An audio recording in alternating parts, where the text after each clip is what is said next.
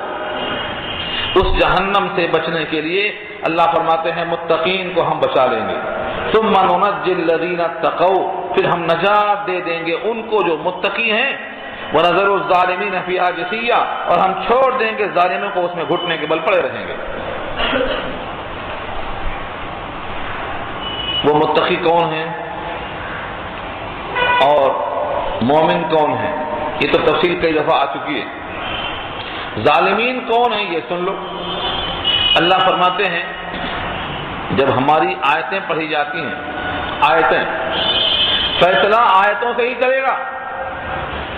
جس کو لوگوں نے آج بالکل چھوڑ رکھا ہے، کچھ لوگ پڑھ لو، ہم کو بتا دو کافی ہے۔ قرآن کریم کی اس آیت میں غور کرو، وَإِذَا تُتْلَى عَلَيْهِمْ، اور جب پڑھی جاتی ہیں ان پر آیاتنا، ہماری آیتیں، بینات، واضح آیتیں، کھلی ہوئی نشانیوں کے ساتھ، قَالَ الَّذِينَ كَفَرُوا لِلَّذِينَ آمَنُوا، تو کہتے ہیں کافر لوگ ایمان والوں سے، کیا کہتے ہیں؟ أَيُّ الْفَرِيقَيْنِ خَيْرٌ مَقَامًا وَأَحْسَنُ نَدِيًّا، دو فریق میں سے، فریقین تثنیہ ہے، دو فریق میں سے، ایک مسلم اور ایک مومن، ایک کافر ایک مومن، کافر اور مومن، دو فریق میں سے کون سا بہتر ہے مقام کے اعتبار سے؟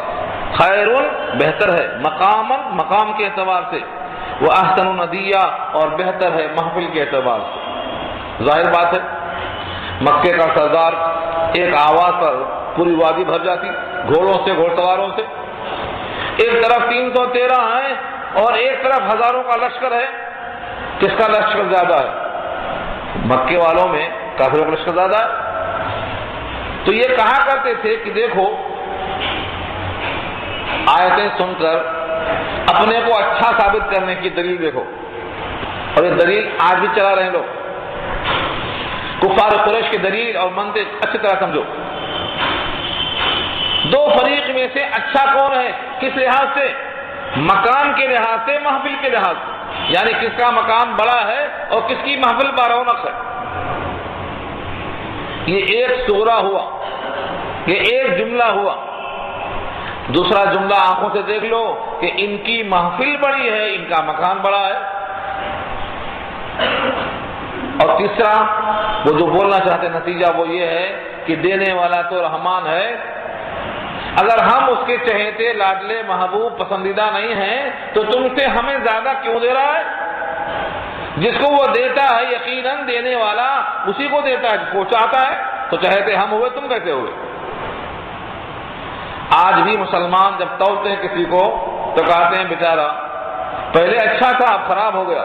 کیا دیکھ کے بولتے ہیں؟ مال۔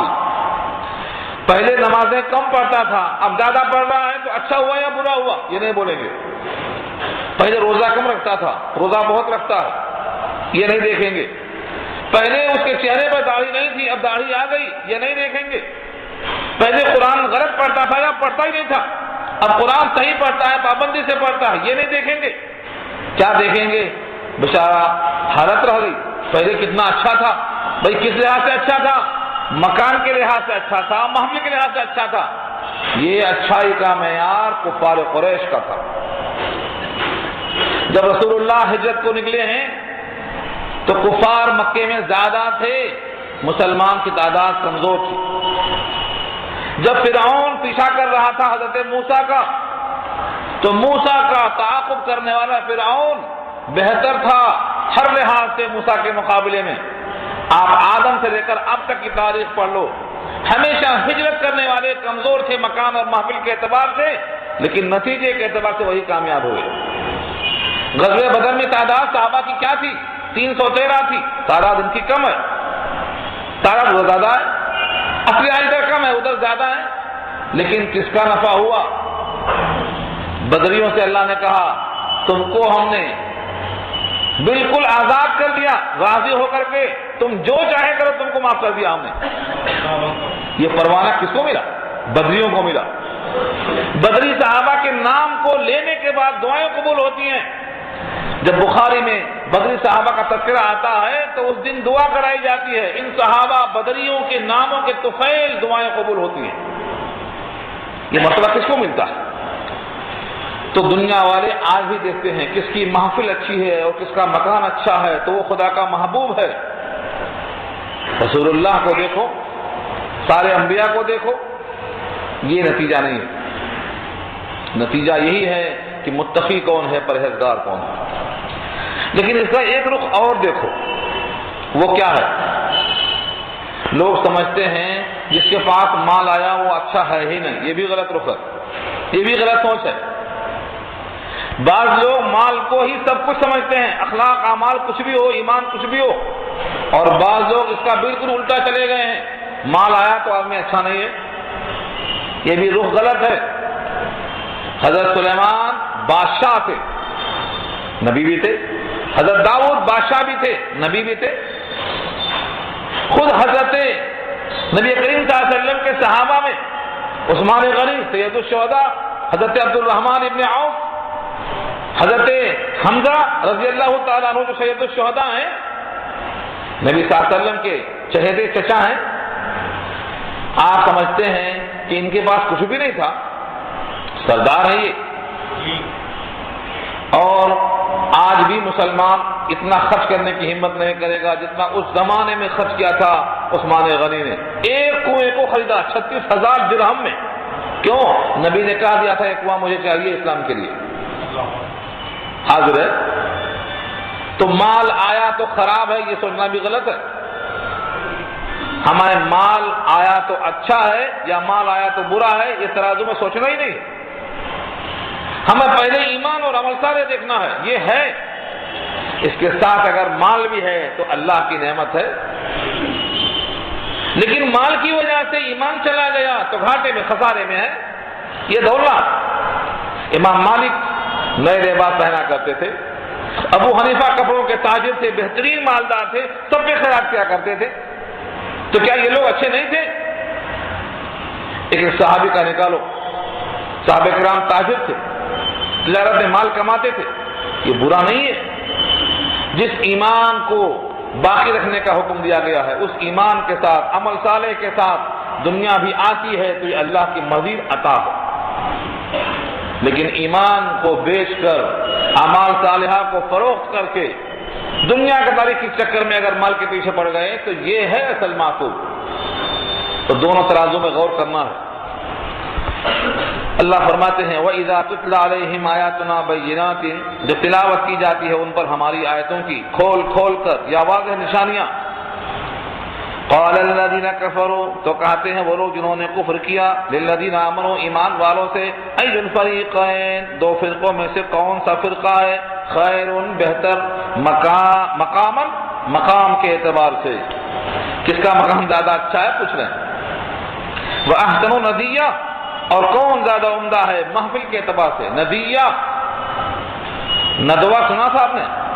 ندوہ کیا ہے؟ محفل کی جگہ جہاں پر مشورہ ہوتا تھا، دار الندوہ۔ تو ندیہ کے معنی محفل، محفل میں لوگ زیادہ کیوں آیا کرتے تھے؟ ان کے سرداری کا اشارہ ہے۔ تو کس کا مکان بڑا، کس کی محفل بڑی، ظاہر یہ ہے کہ ان پہ اللہ کی عطا ہوگی۔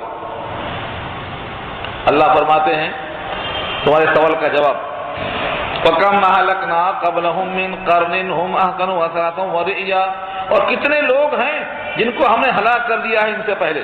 کم اہلکنا، کتنا ہلاک کر دیا ہم نے، کم کثرت کو بیان کرتا ہے، کم اہلکنا، بہتوں کو ہم نے ہلاک کر دیا، قبلہم، ان سے پہلے، یعنی کفار قریش کے پہلے، من قرن، جماعتوں کو، گروہوں کو، ہم، وہ لوگ، احسن، زیادہ عمدہ تھے، اساساً، سامان کے اعتبار سے، ورئیہ، اور نمائش اور نمود کے اعتبار سے۔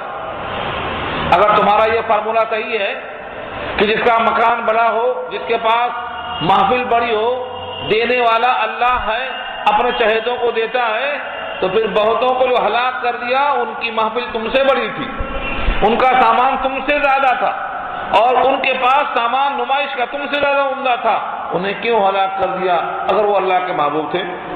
معلوم یہ ہوا محبوبیت یہ نہیں ہے بلکہ یہ امتحان ہے، کسی کو مقام شکر ملتا ہے، کسی کو مقام صبر ملتا ہے۔ یہ دونوں اللہ کی طرف سے مصلحت ہے، کسی کو دے کے آزماتے، کسی کو لے کے آزماتے۔ یہ محبوب ہونے کا فیصلہ نہیں ہے، محبوب تو وہ ہے جو ایمان والا ہو، تقوی والا ہو، اللہ سے راضی ہونے والا کام کرتا ہو۔ قل، آپ یہ بھی فرما دیجئے، من کان فی الضلالہ، جو بھی ہے گمراہی میں، جو لوگ گمراہی میں ہیں، ظاہر ہے کہ تم ہی گمراہی میں ہیں جو قرآن کا انکار کر رہے ہیں، جو اللہ کے نبی کا انکار کرتے ہیں، مراد یہی ہے، لیکن طریقہ بولنے کا یہ ہے، تم گمراہ ہیں نہیں بول سکتے۔ جو بھی گمراہ ہے، یہ کیا اشارہ ہے؟ بات کو عموم میں رکھ کر بات کی جاتی ہے، جو بھی گمراہ ہے، من کان فی الضلالہ، جو بھی گمراہی میں ہے، فلیمدد لہ الرحمن مدا، تو چاہیے کہ اس کو ڈھیل دے رحمان، ایک لمبی ڈھیل۔ کتنی لمبی ڈھیل؟ اتنا لمبی ڈھیل کہ پوری طرح سے اس پر حجت پوری ہو جائے۔ جس طرح سورہ اعراف میں آپ سن چکے ہیں، سنستدرجہم من حیث لا یعلمون، ایسا آہستہ آہستہ کھینچتے ہیں کہ انہیں خبر بھی نہیں ہوتی۔ شکاری جب شکار کرتا ہے مچھلی کا، تو مچھلی جب مونڈی مارتی ہے تو نہیں کھینچتا، کھا لو بولتا، لے کے چلتی ہے تب بھی نہیں کھینچتا، جب دیکھتا ہے کہ تیز لے کے چلتی ہے، پورا نگل گئی ہے، تب پھینکتا۔ یہ ہے فلیمدد الرحمن، اتنا موقع دیا جائے، اتنا موقع دیا جائے، رسی ڈھیل چھوڑ دیا۔ فلیمدد لہ الرحمن مدا، چاہیے کہ رحمان اس کے لیے ڈھیل چھوڑ دے۔ یہی قصہ سورہ انعام میں آ چکا ہے جو آپ سن چکے ہیں۔ چوہا گھی میں روٹی لگی ہوئی کیا کرتا؟ آگے دیکھتا ہے، بولتا ہے خوشبودار ہے، پورا کا پورا یہ مکان جو اس کے لیے بنایا گیا ہے بڑا خوشبودار ہے، روٹی میں گھی لگی ہے، دروازہ کھلا ہے، کوئی چوکیدار نہیں ہے، آ رہا جا رہا ہے، خوشی کے مارے اچھل رہا ہے۔ حتی اذا فرحوا بما اوتوا اخذناهم بغتہ، جیسے ہی اس میں ٹک لگایا دروازہ بند ہوا، اب سمجھ میں آ گیا کہ ہم پکڑے گئے۔ تو جیسے اللہ نے مثال دی ہے سورہ انعام میں، یہ آج یہی حال ہے۔ فلما نسوا ما ذکروا به فتحنا علیہم ابواب کل شیء، جب ہمارے باتوں کو بھول گئے تو دروازہ ہم نے کھول دیا، کھاؤ پیو عیش کرو، نئے سال کا جشن مناؤ، عورتوں کے ساتھ مردوں ناچو پھرو، بھول جاؤ خالق کو اور مالک کو۔ جب دروازہ بند ہوگا اور یہ آنکھیں بند ہوگی، جب سمجھ میں آ جائے گا کہ پکڑے گئے، کہاں تھے، کس شور و غل میں تھے، کس آفت میں تھے۔ یہی کہا گیا ہے چھوڑ دو ڈھیل، فلیمدد لہو، چاہیے کہ ڈھیل دے اس کو، رحمان مدہ، خوب لمبی۔ کتنی لمبی؟ کوئی لمٹ چاہیے؟ حتیٰ یہ لمٹ ہے۔ قرآن کریم میں لفظ حتیٰ جہاں بھی آتا ہے اس چیز کی انتہا کو بیان کرتا ہے۔ حتیٰ اذا رأوا ما یوعدون، یہاں تک کہ جب دیکھ لیں وہ جس کا ان سے وعدہ کیا گیا۔ یوعدون وعدہ سے بنا ہے، دو وعدہ ہے، دو میں سے ایک ہو کے رہے گا، اما العذاب و اما الساعہ، یا تو عذاب پہنچے گا اسی دنیا میں یا پھر قیامت پہنچے گی اسی دنیا میں۔ کون سی قیامت؟ من مات فقد قامت قیامت ہو، جو مرا اسی قیامت شروع۔ سب کی موت سے لے کر کیا کرنا ہے ہمیں؟ سب کی موت سے کیا کرنا ہے؟ سارے جہان کی موت آئے یا نہ آئے، جس کی موت آئی اسی قیامت شروع ہو گئی۔ تو دو میں سے ایک وعدہ پورا ہو کے رہے گا، اما العذاب و اما الساعہ، یا تو عذاب ہوگا دنیا کا یا قیامت ہوگی آخرت کے لیے۔ فَسَيَعْلَمُونَ، تو ان قریب جان لیں گے، من ہوا شر، کون ہے زیادہ برا، من ہوا شر، کون ہے زیادہ برا، مکانن، مکان کے اعتبار سے، وَأَضْعَفُ جُنْدًا، اور زیادہ کمزور ہے لشکر کے اعتبار سے۔ آج تو تمہارا لشکر بڑا دکھتا، مکان بڑا معلوم ہوتا، لیکن جب یہ وقت آ جائے گا پکڑنے کا، جب معلوم ہو جائے گا تمہارا لشکر کتنا کمزور ہے، لشکر کیا ہوگا، کوئی ہے ہی نہیں وہاں تو۔ وَيَزِيدُ اللَّهُ، اور اللہ اضافہ کرتے ہیں، الَّذِينَ اهْتَدَوْا هُدًى، ہدایت میں اضافہ کرتے ہیں، کس کو؟ جن کو ہدایت ملی ہے، ہدایت والوں کو ہدایت میں اضافہ کرتے ہیں۔ جس طرح سے گمراہ لوگوں کو گمراہی میں اضافہ کرتے ہیں، ایسے ہدایت یافتہ لوگوں کو ہدایت میں اضافہ کرتے ہیں، اور پختہ ہوتے ہیں اور مضبوط ہوتے ہیں۔ والباقیات الصالحات، اور باقی رہنے والے نیکیاں، باقیات الصالحات، اس کی مکمل بات آ چکی ہے سورہ یاسین کے درس میں۔ باقیات کے معنی باقی رہنے والے، صالحات نیکیاں، جو نیکی باقی رہے، جس کا اجر آخرت میں ملے، وہ سب باقیات میں آتے ہیں۔ نمازوں کے لیے چل کے آنا باقیات میں، خیرات کا دینا باقیات میں، حج کرنا باقیات میں، یتیموں کا سہارا بننا باقیات میں۔ ہر وہ عمل جس کا بدلہ آپ کو اللہ سے لینے کی نیت ہے، وہ سب باقیات میں آتے ہیں۔ باقیات الصالحات، باقی رہنے والے نیکیاں، خیرون بہتر ہیں، عند ربک آپ کے رب کے پاس، ثواباً بدلے کے اعتبار سے، وخیر مردہ اور بہتر ہیں انجام کے اعتبار سے۔ مردہ لوٹ کر پہنچنے کی جگہ، ردہ یا ردو، مردہ کے معنی جہاں پر انسان پہنچے۔ تو آخرکار جہاں انسان پہنچے گا، کہاں پہنچے گا؟ ہم لوگ سمجھتے ہیں کہ وزیر اعظم کی سیٹ تک پہنچے گا، یہ ہماری لمٹ ہے۔ صدر جمہوریہ بنے گا، کئی ملکوں کا بادشاہ بنے گا، یہ پہنچنے کی جگہ ہے۔ یہ تو امتحانوں میں سے ایک امتحان ان کا اس طریقے پر لیا گیا۔ ایک فقیر کا امتحان فقیری میں ہے اور ایک بادشاہ کا امتحان بادشاہی میں ہے، دونوں کا امتحان ہے۔ یہ منزل نہیں ہے، ہر انسان کی منزل آخری یہ نہیں ہے، یا تو جنت ہے یا تو جہنم ہے، بیچ میں سب منزلیں راستے ہیں۔ آدم کی صلب سے چلا، آبا و اجداد کی صلب سے ہوتے ہوئے، ماؤں کے رحم سے منتقل ہوتے ہوئے زمین کی پیٹھ پر ہے، اس کے بعد زمین کے پیٹ میں جائے گا، اس کے بعد موقف حساب میں آئے گا، پل صراط سے گزرے گا، جنت میں جہنم میں جائے گا۔ تو منزل نہیں ہے یہاں۔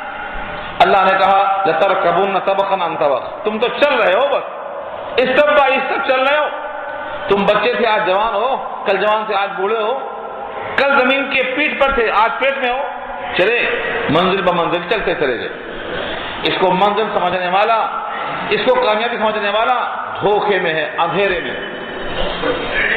یہاں تک کہ جب پہنچیں گے تو باقیات الصالحات یہی بہتر ہوگا آپ کے رب کے پاس، ثواب کے اعتبار سے اور انجام کے اعتبار سے۔ یہاں سے ایک واقعہ بیان کیا اللہ نے، افرائیت، بھلا دیکھا آپ نے، الذی کفر بآیاتنا، جس نے انکار کیا ہماری آیتوں کا، وقال، اور کہا، لأوتین، میں ضرور دیا جاؤں گا، مالہ وولدا، مال بھی اولاد بھی۔ ایک صحابی ہیں خباب ابن الارت رضی اللہ تعالیٰ عنہ، لوہار تھے، یہ لوہار، لوہے کا کام کرتے تھے۔ آج مسلمان اپنے کو آر سمجھتا ہے، ہم لوہے والا کام کیسے کریں، ہم لکڑی والا کام کیسے کریں، ہم فلاں کام کیسے کریں۔ اپنی محنت سے کما کر کھانے والا انسان آر نہیں، فخر کا ذریعہ ہوتا ہے۔ کون بتائے قوم کو؟ ہماری قوم بھیک مانگتی ہے، اس میں آر نہیں لگتی۔ بھیک مانگتا ہوا دیکھ کر نبی صلی اللہ علیہ وسلم کا دل بھر آیا، صحابی کو بلا کے بولا، قیامت میں جو شخص اٹھے گا مانگنے والا، تو چہرے پر گوشت نہیں ہوگا، چہرے پر نکھار بہت دور کی بات ہے، چہرے پر گوشت ہی نہیں ہوگا، ہڈی بھی نہیں ہوگی۔ کیا کریں گے آپ؟ کیا کریں گے بھیک مانگ کے؟ پوری قوم بھیک مانگ رہی ہے۔ نبی صلی اللہ علیہ وسلم نے حکیم بن حزام کو بلایا اور کہا کچھ ہے؟ کچھ لائے، طویل قصہ ہے، مجھے اشارہ کرنا ہے، صرف وقت ختم ہو رہا ہے۔ کسی طریقے سے ایک کلہاڑی دیا آپ کے ہاتھ میں، کلہاڑی دیا بیل لگا کر، نبی صلی اللہ علیہ وسلم نے کہا جاؤ جنگل میں لکڑیاں کاٹ کے لاؤ، بیچو، اس سے پیٹ بھرو، یہ مانگنے سے بہتر ہے۔ حکیم بن حزام صحابی ہیں، چلے گئے جنگل، لکڑیاں لائے، کاٹ کے بیچے۔ ایک زمانہ آیا تو پیسے والے ہو گئے، زکات دینے کے واسطے آئے۔ حضور نے پوچھا بتاؤ حکیم بن حزام، وہ دن اچھا تھا کہ یہ دن اچھا ہے؟ انہوں نے کہا یہ دن اچھا ہے۔ مشورہ مانو رسول اللہ کا، سکھلاؤ قوم کو، بھیک مت مانگنے دو ان کو، کام کرو۔ بھیک مانگنا یہ شرم کی چیز ہے، چہرے پر وقار نہیں آئے گا، چمڑا نہیں ہوگا، اس لیے بھیک مانگنا یہ بہت افسوس ہے۔ السوال ذل کہا حضور نے، سوال کرنا ذلت ہے، اور ذلت یہ مومن کے واسطے مناسب نہیں ہے۔ اسی لیے محنت کرنا، کوئی بھی کام آر کا نہیں ہے۔ حضرت خباب ابن الارت رضی اللہ تعالیٰ عنہ لوہار تھے، ایک کافر آیا، عاص بن وائل سہمی، عاص بن وائل سہمی کا کام کر کے دے دیا، پیسہ نہیں دیا، چلا گیا، دیں گے بعد میں۔ جب اس کے پاس تقاضا کرنے گئے پیسہ دے دو، تو کیا کہتا ہے؟ تمہارا پیسہ ہم اس وقت دیں گے جب تم محمد کے ساتھ گستاخی کرو، ان کا انکار کرو صلی اللہ علیہ وسلم، الف الف مرۃ بعدد کل ذرۃ، تم گستاخی کرو، انکار کرو، تب تمہارا ہم مال دیں گے واپس۔ انہوں نے کہا میں نبی کے ساتھ گستاخی نہیں کروں گا، تم چاہے مر جاؤ، مر کے پھر زندہ ہو جاؤ، تب بھی مجھ سے نہیں ہوگا، تم مال دو یا نہ دو۔ اس نے کہا اچھا تو میں مرنے کے بعد پھر زندہ ہوں گا، تب تو میں جب مروں گا اور پھر زندہ ہوں گا تو میرے پاس جو یہ مال ہے، اولاد ہے، یہ میرے پاس وہاں بھی ساتھ رہے گی، جب تم وہیں دے دینا، چھوڑ دو جب تک کے لیے، وہیں تمہارا قرضہ ادا کر دیں گے۔ تو اس کافر کو خیال کیا ہوا؟ اول تو مانتا ہی نہیں ہے کہ مرنے کے بعد زندہ ہونا ہے، اور اب کہتا ہے کہ اگر میں زندہ ہوں گا تمہارے کہنے کے مطابق تو یہ مال یا اولاد میرے ساتھ وہاں رہیں گے، وہاں لے جاؤ۔ اس پر یہ آیت نازل ہوئی۔ امام بخاری اس آیت کا پس منظر یہ بیان کر رہے ہیں، افرأیت الذی کفر بآیاتنا، اور کہا بھلا دیکھو تو صحیح جس نے کفر کیا ہماری آیتوں کے ساتھ، وقال، اور بولتا ہے لأوتین مالا، میں مال دیا جاؤں گا، وولدا، اولاد دیا جاؤں گا۔ اللہ فرماتے ہیں تمہارے پاس کچھ دلیل ہے کہ مال ملے گا؟ کیا غیب کو جھانک کر دیکھا ہے یا اللہ سے ایگریمنٹ کر لیا ہے؟ مرنے کے بعد تم اکیلے نہتھے ہو کے جاؤ گے، تمہارے ساتھ نہ اولاد آئے گی نہ مال آئے گا، تنہا میرے پاس آؤ گے۔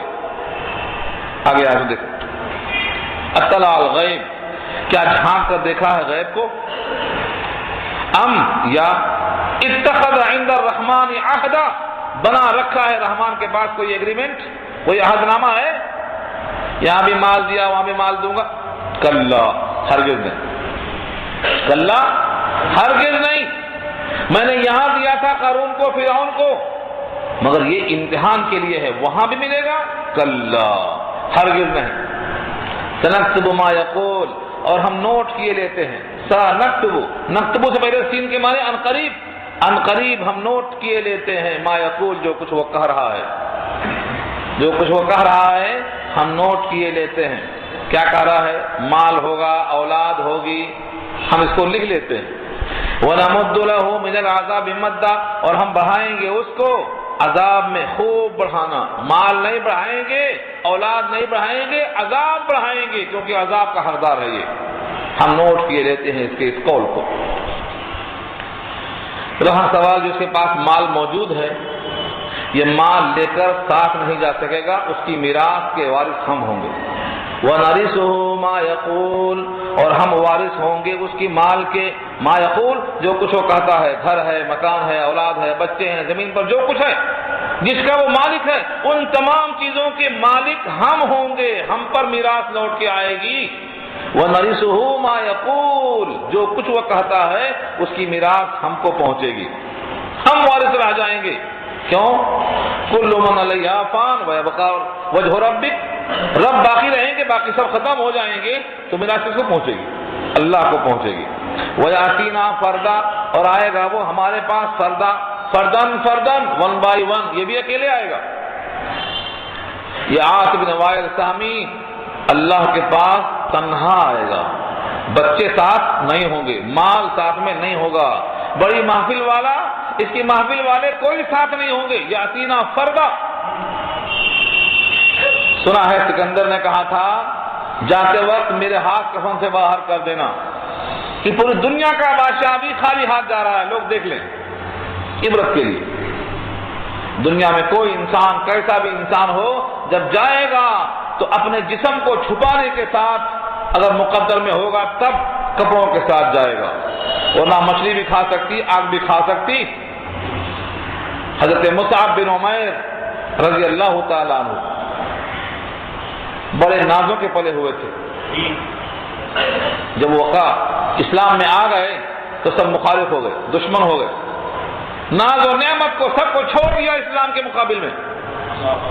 جب ان کی وفات ہوئی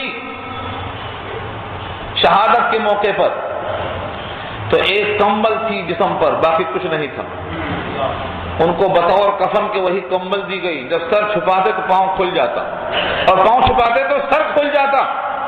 حضور نے کہا یہ نازوں میں پلا ہوا نوجوان اپنے نوجوانی کے باوجود اسلام اور ایمان کی خاطر دنیا کی تمام لذتوں کو چھوڑ دیا۔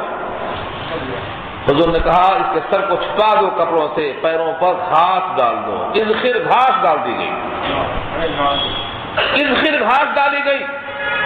یہ بتائیے دنیا سے جانے کے لیے یہ تمام چیز جو لکھا ویسا ہوتا ہے، کسی کو پورا کفن ملتا ہے، کسی کو آدھا کفن ملتا ہے، کسی کو مچھلیاں کھا جاتی ہیں، کسی کو آگ کھا جاتی ہے، کسی کو درندے کھا جاتے ہیں، کسی کی لاش ملتی نہیں، چندی ہو جاتی ہے۔ جیسا لکھا ویسا ہوتا۔ اللہ کے پاس بندہ تنہا آئے گا، یاتینا فردا۔ اس کے علاوہ بھی آیت آ چکی ہے دوسرے مقام پہ، وَكُلُّهُمْ آتِيهِ يَوْمَ الْقِيَامَةِ فَرْدًا۔ تم میں سے ہر ایک اللہ کے پاس تنہا تنہا آئے گا، کوئی ترجمان نہیں ہوگا۔ وَاتَّخَذُوا مِن دُونِ اللَّهِ آلِهَةً، اور بنا لیا ہے لوگوں نے اللہ کے مقابل میں آلہہ، معبود، الہ کی جمع آلہہ۔ کتنے معبودان باطنہ ہیں؟ سب لوگوں نے بنا رکھا ہے اپنا اپنا ایک معبود۔ کیوں بنایا ہے؟ لِيَكُونُوا لَهُمْ عِزًّا، تاکہ ہو جائیں یہ معبود ان کے لیے عزت کا ذریعہ۔ یا تو یہ معبود عزت دیں، یا یہ معبود اللہ کے پاس سفارش کر کے عزت دار کر دیں، دو ہی راستہ ہے۔ کلا، یہ بھی نہیں، اللہ کے پاس یہ معبودان باطل عزت نہیں دلا سکتے۔ کوئی بھی سجدہ گاہ سے اللہ کے پاس تقرب حاصل نہیں ہوگا سوائے ایک سجدہ گاہ کے، اور وہ ہے اللہ کو سجدہ۔ دنیا میں جتنی سجدہ گاہ ہیں ان سے کسی انسان کو عزت نہیں مل سکتی ہے۔ کلا، اللہ نے واضح کر دیا۔ اور جن جن سے لوگ امید رکھتے ہیں، اللہ فرماتے ہیں سَيَكْفُرُونَ بِعِبَادَتِهِمْ، ان قریب وہ تمام کے تمام معبودان باطلہ ان کی عبادت سے انکار کریں گے، کہیں گے ہم کو تو پتہ بھی نہیں کہ انہوں نے سجدہ کیا تھا ہمارا۔ قبر میں جو مردہ ہے اس کو یہ پتہ نہیں ہے کہ ہم کو سجدہ ہو رہا ہے۔ جس بت کو پوجا کی جاتی ہے، پتھر سے تراشا ہوا خدا ہے، وہ خدا ان کی نگاہوں میں اللہ فرماتے ہیں اس کو ایک خبر نہیں کہ ہمارا سجدہ ہو رہا ہے۔ سَيَكْفُرُونَ، ان قریب آئے گا وہ دن وہ انکار کریں گے، بِعِبَادَتِهِمْ، ان کی عبادتوں کا انکار کریں گے، ہماری عبادت ہوئی نہیں جانتے۔ وَيَكُونُونَ عَلَيْهِمْ ضِدًّا، اور ہوں گے وہ لوگ ان کے مخالف۔ ضد کہتے ہیں اپوزٹس کو، مخالف ہو جائیں گے۔ جن کا سجدہ کیا تھا کہ کام میں آئیں گے وہ مخالف ہو جائیں گے، کہیں گے یا اللہ ان کے سجدہ کرنے میں ہمارا حکم نہیں تھا، ہماری مرضی نہیں تھی، ہمارا علم نہیں تھا، ہم تو جانتے بھی نہیں تھے۔ لہذا جتنے بھی معبودان باطلہ ہیں ان تمام کی بندگی سے عزت تو کیا ملتی ان کو پتہ بھی نہیں ہے، الٹا وہ مخالف ہو جائیں گے، دشمنی ہو جائے گی، ضد ہو جائے گی۔ ضد اردو میں جو ضد ہے یہاں وہی ضد ہے۔ ضد ہو گئی تو بات مانتے کسی کی آپ؟ یہاں وہی ضد ہے۔ تمام معبودان باطلہ کو ان سے ضد ہو جائے گی، اللہ کے مقابل میں انہوں نے مجھے سجدہ کیوں کیا، اللہ کے مقابل میں میرے پاس کیوں سجدہ کیا، کہ ان کو ضد ہو جائے گی۔ کوئی بندہ یہ نہیں چاہتا کہ میں معبود بن جاؤں، شیطان یہ پیدا کرتا ہے، شیطان چاہتا ہے کہ بندگی کریں اللہ کے غیر کی تاکہ میرے ساتھ جہنم میں جائیں، یہ اس کا پروگرام ہے۔ مومنوں کو چاہیے کہ اس پیغام کو لوگوں تک پہنچائیں تاکہ وہ بھی ہوشیار ہو جائیں کہ جتنی سجدہ گاہیں ہیں ان سے عزت نہیں ملے گی، ان سے ذلت ملے گی۔ صرف ایک سجدہ ہے جو اللہ کا حکم کرتا ہے، وہ ایک سجدہ ہے جسے تو گراں سمجھتا ہے، وہ ایک سجدہ جسے تو گراں سمجھتا ہے 1000 سجدوں سے دیتا ہے آدمی کو نجات۔ ایک جگہ جھکنا سیکھ لو، ہر جگہ جھکنے سے بچ جاؤ گے۔ ایک کے بندے ہو جاؤ، انسانوں کی بندگی سے بچ جاؤ گے، ایک کے ہو جاؤ، خزائی ہونے سے بچ جاؤ گے۔ یہ سکھایا ہے اللہ نے، پیغام دیا ہے۔ اللہ تعالیٰ عمل کرنا آسان فرمائے۔ دعا کر لیجیے۔